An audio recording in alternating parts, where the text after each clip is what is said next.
Salam saudara-saudaraku yang terkasih di dalam Tuhan Yesus Kristus.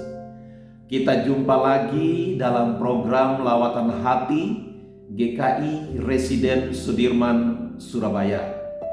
Kali ini kita memasuki episode yang ke-217 dengan tema Melewati Jalan Sempit. Saudara, ada penggalan puisi karya Robert Frost berbunyi demikian.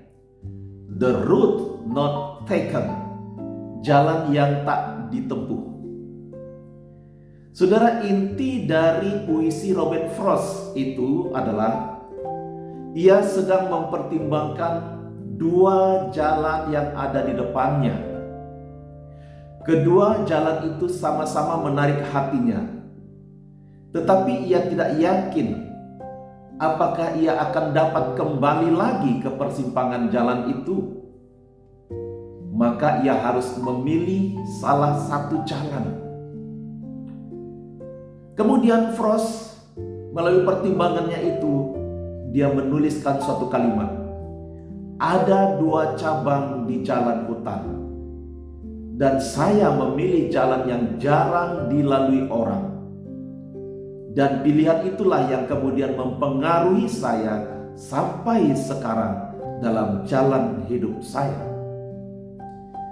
Saudara-saudara, Matius pasal 7 ayat 13 sampai 14 yang merupakan bagian dari khotbah Tuhan Yesus di bukit yang termasuk dalam konteks pengajarannya tentang jalan keselamatan kekal di dalam dirinya.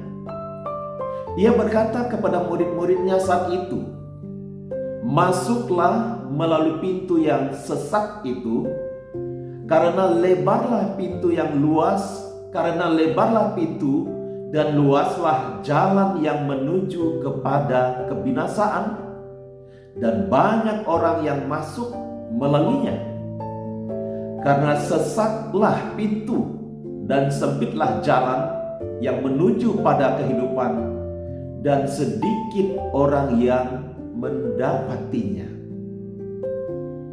Saudara-saudara, jalan keselamatan di dalam Yesus Kristus memang bukanlah jalan yang menarik, bukanlah jalan yang populer, bukanlah jalan yang menyenangkan bagi dunia, melainkan jalan yang dianggap suatu kebodohan.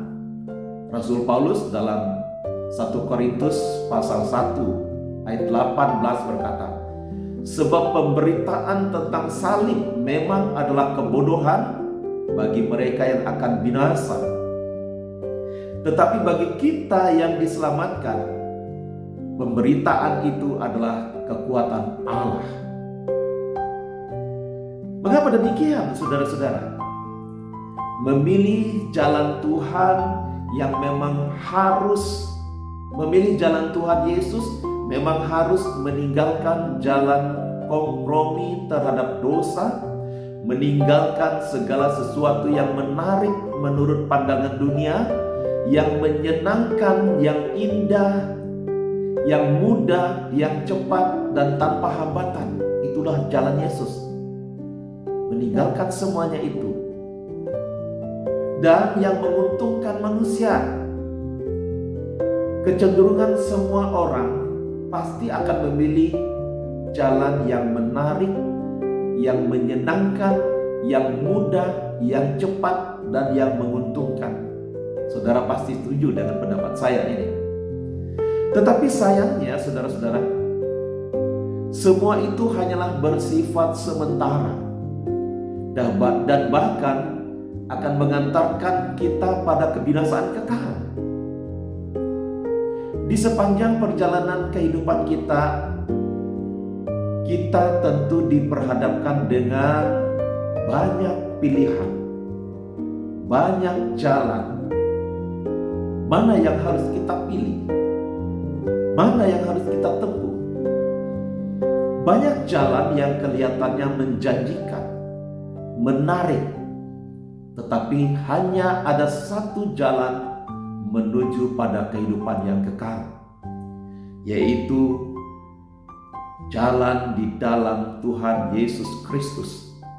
Yesus memanggil kita untuk menapaki jalan pemuridan, jalan ketaatan kepada firman Allah, untuk mengikuti Dia, daripada menapaki jalan yang dilewati banyak orang yang menuju kepada kebinasaan kekal. Saudara-saudara, mari pilihlah jalan yang walaupun saat ini sulit, tetapi membawamu pada kebahagiaan kekal, membawamu kepada keselamatan kekal, yaitu di dalam Tuhan Yesus Kristus. Kiranya ketika kita memperhatikan perjalanan hidup kita, kita mempertimbangkan jalan mana yang akan kita pilih. Mari kita minta hikmat daripada Tuhan, petunjuk daripada Tuhan melalui firman-Nya. Ia akan memberikan kita hikmat dan keberanian untuk mengikuti jalan-Nya, yaitu jalan kehidupan. Pilihan itu akan memberikan pengaruh terbesar dalam hidup kita, bahkan dalam seluruh aspek hidup kita, sehingga kita tidak akan salah memilih jalan hidup. Kita akan memilih jalan yang benar di dalam Tuhan Yesus Kristus. Selamat memilih jalan yang benar bersama Tuhan Yesus Kristus. Tuhan memberkati kita semua. Amin.